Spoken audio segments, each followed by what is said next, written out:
Okay, I want to find the volume of a sphere, of a cylinder, of radius r and altitude h, a right circular cylinder. Okay? So how do I describe this region in three-dimensional space? The area or the volume? I have to describe the region and I have to partition some inequalities. Okay, I want to describe this region in terms of inequalities involving r, theta, and z. So, inequalities.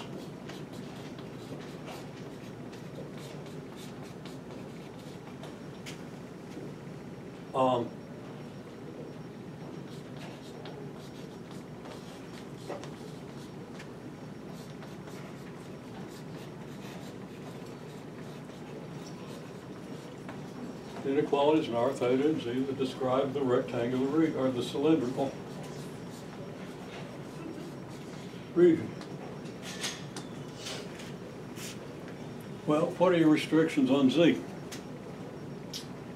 Between 0 and h. That was easy, wasn't it? Well, okay, so.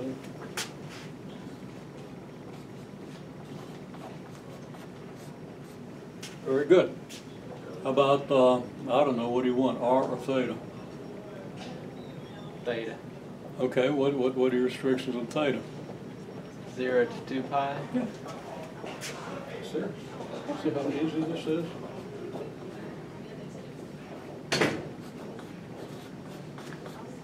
Okay. And 0 to big R. Yeah.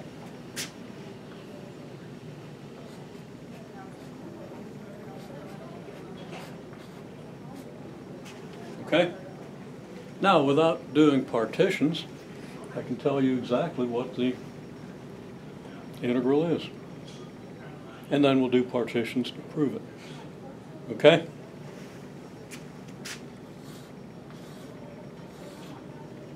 Now, the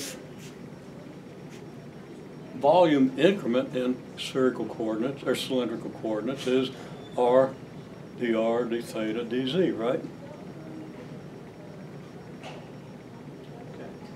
I mean, we just worked it out, so you're going to believe me. And of course, you want to go back because there's, you know, you haven't thought about this, and all of a sudden here it is, boom. Okay? So make sure you really understand why, because you derived it already. I mean, a delta r by delta theta by delta z increment will have dimensions delta r by delta z by r delta theta because of the arc along the circle, and you did that already. Okay? So just reminding you. Okay? And let's see, I got r first. I could have put these in any order, the r, dr, and d theta, and the dz. Well, the r needs to be out in front of these, but the dr, d theta, dz could be in any order. But since dr is first, well, that's the first thing I'm going to integrate. So that's from 0 to r. Theta goes from 0 to 2 pi, you just told me that. And z goes from 0 to h. Work that out. And, you know, in this case, we're just integrating one. In other words, we're just integrating the volume. Okay? If we wanted to get the mass, we would have to have an expression in here for the mass density, which multiplied by the volume would give us a mass. If we wanted a moment of inertia, we'd have to have an r squared in here, in addition to the r, if it was a moment of inertia about the z-axis. It's a moment of inertia about the origin, well, you'd have to have a z squared. And it'd get a little messier. Okay? But go ahead and do the integral and see if you get something familiar.